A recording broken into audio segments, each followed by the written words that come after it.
¿Sabías que una sola muerte puede redibujar completamente el mapa del Mediterráneo? Pues con la muerte de Alejandro Magno, el mundo griego entra en una nueva etapa, una era donde vamos a tener contrastes, expansión y de hecho también va a haber mucha fusión de culturas.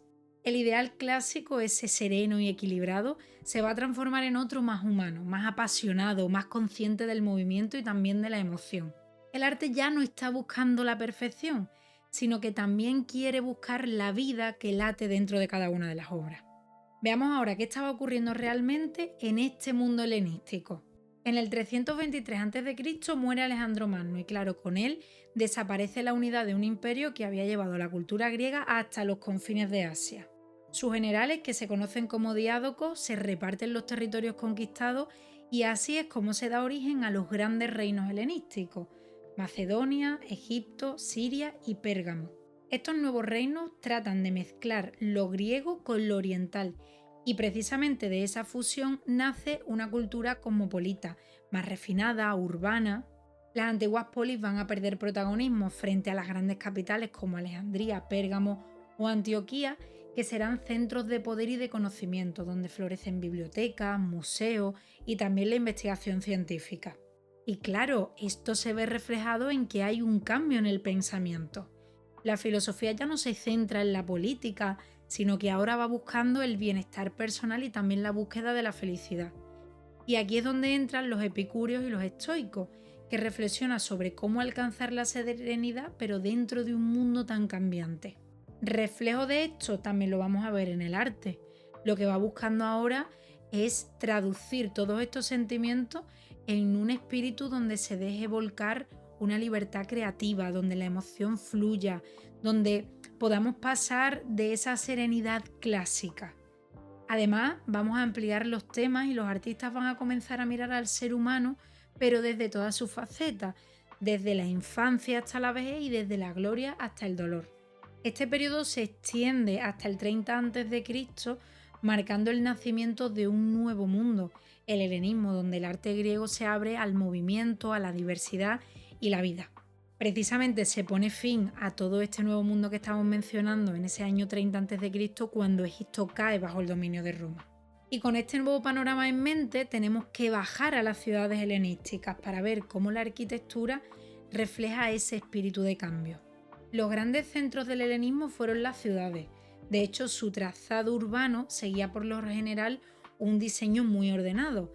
Las calles se cruzaban en un ángulo recto, formando de esa manera manzanas regulares. Te lo puedes imaginar como si fueran casillas dentro de un tablero de ajedrez. Este modelo, que fue ideado por Hipódamo de Mileto, buscaba precisamente ese equilibrio entre la funcionalidad y también la belleza. Podemos verlo, por ejemplo, en el puerto de Pireo, cerca de Atenas. Y en el corazón de la ciudad se abría el Ágora, que era una gran plaza porticada donde se reunía la vida pública, el comercio, el debate ciudadano. Los pórticos que la rodeaban se llamaban estoas, que eran galerías cubiertas con columnas. Claro, estos espacios estaban abiertos y protegían del sol, de la lluvia. Por ahí la gente podía pasear, conversar e incluso se llegaban a cerrar acuerdos debajo de estos pórticos. Podríamos concluir que era el auténtico corazón cívico de las ciudades urbanas helenísticas, el lugar en el que se encontraban las personas, se realizaban intercambios y también se daba pie al conocimiento. Y sobre ese damero perfecto se alzan ahora programas arquitectónicos cada vez más ambiciosos. En el mundo helenístico surgen palacios, bibliotecas, teatros, gimnasios y además también santuarios monumentales. Las ciudades se van a llenar de edificios que lo que pretenden es combinar la funcionalidad con la grandeza. Muchos de estos edificios alcanzaban varias plantas que estaban sostenidas por columnas gigantes y empleaban órdenes superpuestos, el jónico en la planta baja y el corintio en la superior. De esta forma es como si la arquitectura ascendiera en elegancia a medida que se va elevando. Todo adquiere un aire mucho más escenográfico y representativo. Ahora ya la ciudad se ha convertido en un espectáculo de poder, cultura y belleza. Es un escenario donde la mirada del ciudadano se educa y se asombra al mismo tiempo. Y no podemos olvidar que en paralelo a todo esto, la escultura ensaya un nuevo lenguaje de formas y de emociones. Las grandes creaciones del periodo helenístico pertenecen al mundo de la escultura. Frente a ese punto de vista frontal que teníamos en el clasicismo, las obras ahora se conciben para ser observadas desde todos los ángulos. De esa forma se invita al espectador a que las rodee y así pueda descubrir nuevas perspectivas dentro de cada giro. La torsión de las figuras se resuelve mediante movimientos en espiral, que dan sensación de energía, de tensión y también de una cierta continuidad. Y bueno, ya no se representa solo a un individuo. Aquí van a proliferar los grupos escultóricos, que son escenas con varios personajes que interactúan. Podríamos decir que es como si el mármol cobrase vida dentro de una composición teatral. Y este cambio también va a estar acompañado de un giro tanto en la temática como en la sensibilidad. Una época en la que la libertad política se ha perdido y la fe religiosa va a comenzar a desvanecerse, el arte se seculariza. Es decir, que ya no está buscando representar a los dioses, sino al ser humano. Los temas se vuelven más reales, variados y también individuales.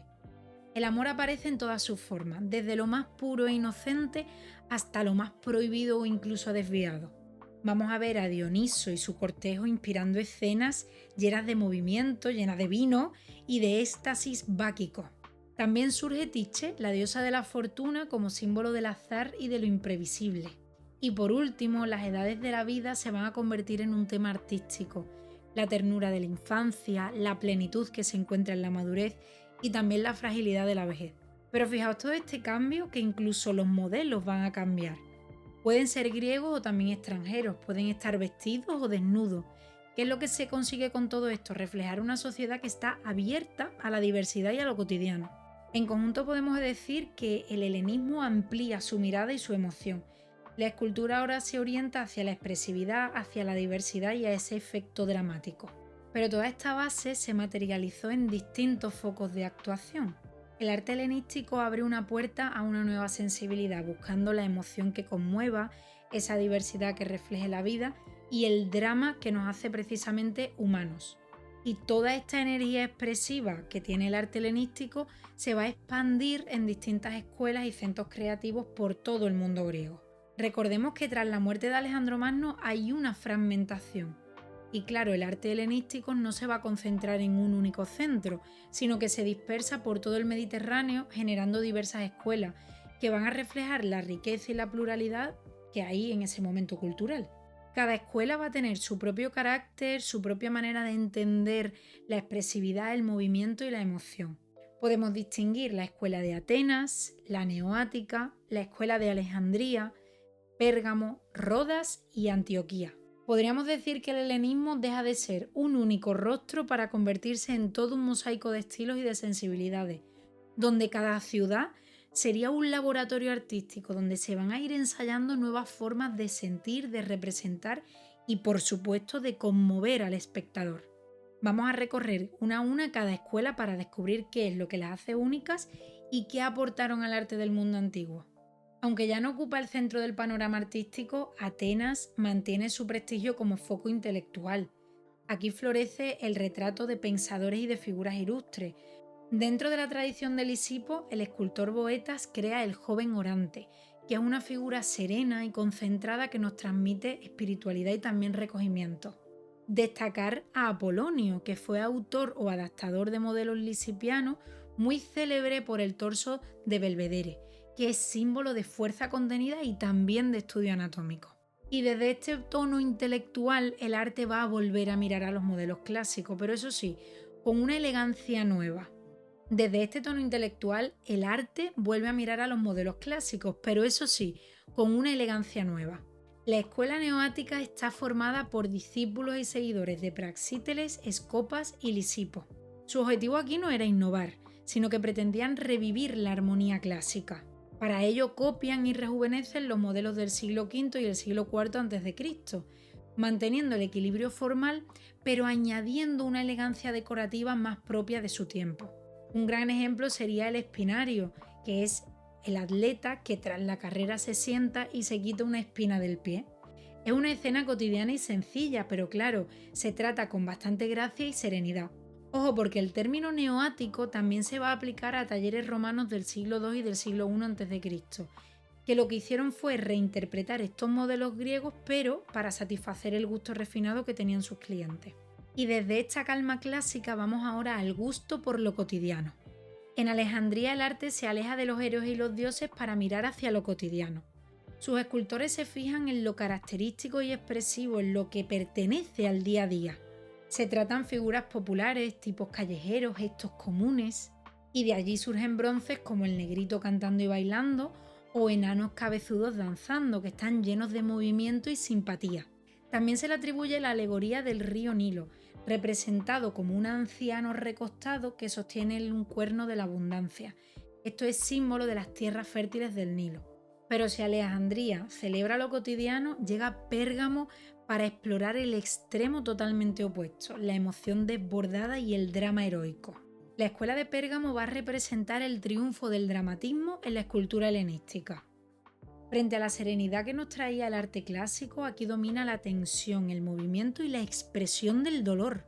Tras la victoria del rey Átalo I sobre los Gálatas, en el año 228 a.C., se erigió una plaza pública, una serie de 6 esculturas conmemorativas que celebraban el valor del enemigo vencido.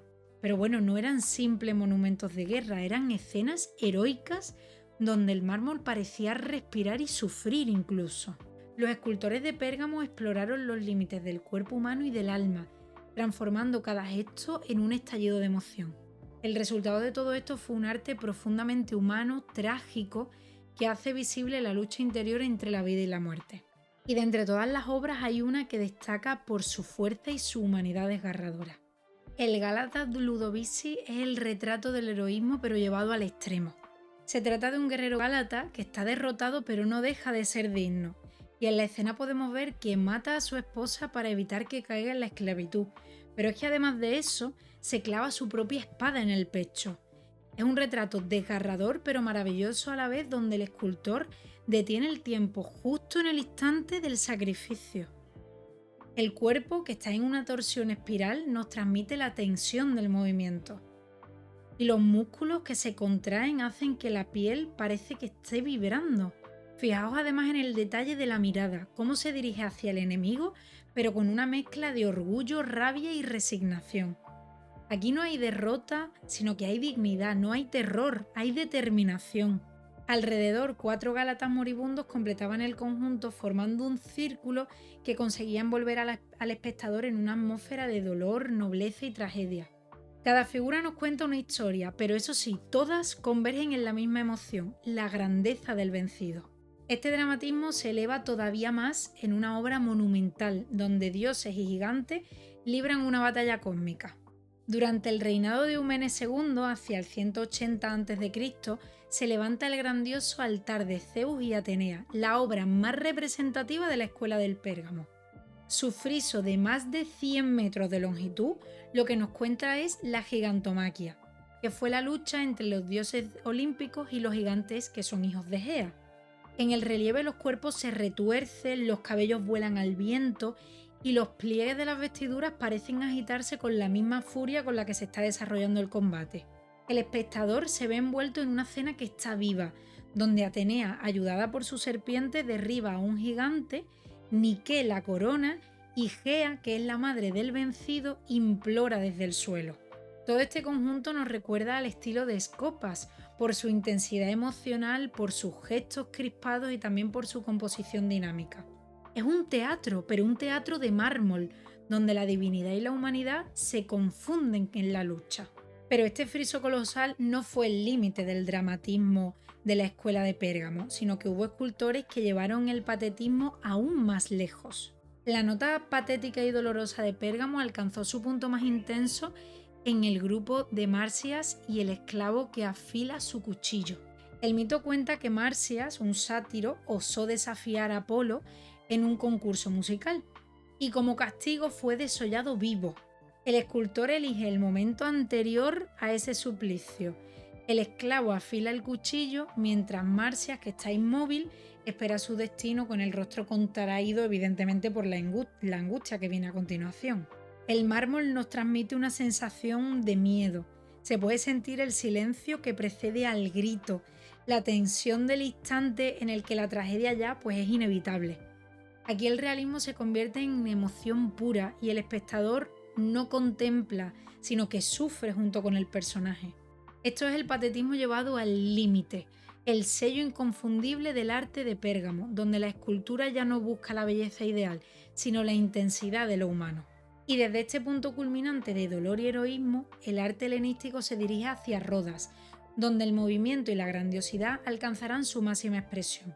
La escuela de Rodas recoge el testigo del dramatismo de Pérgamo y lo eleva hacia lo espectacular.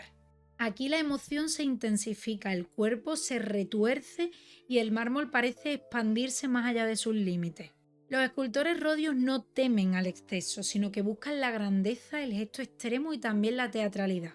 Aquí el dolor se vuelve movimiento y el movimiento espectáculo. Todo en Rodas es más monumental, más vibrante, más escenográfico. El espectador ya no contempla desde fuera, sino que forma parte de la escena. Su primera gran muestra es el toro Farnesio, que es una de las composiciones más grandiosas del helenismo.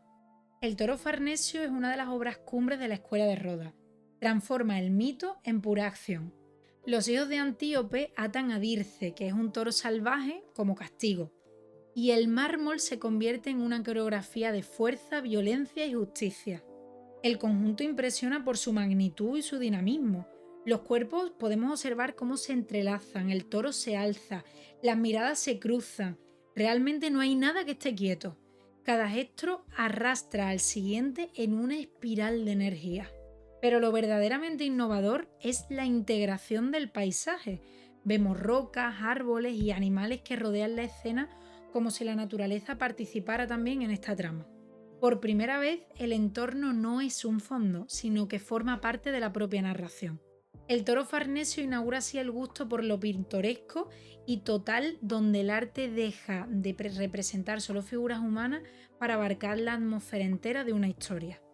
El lenguaje desbordado y teatral de esta escuela alcanza su cumbre con el grupo más célebre del helenismo, el Laconte.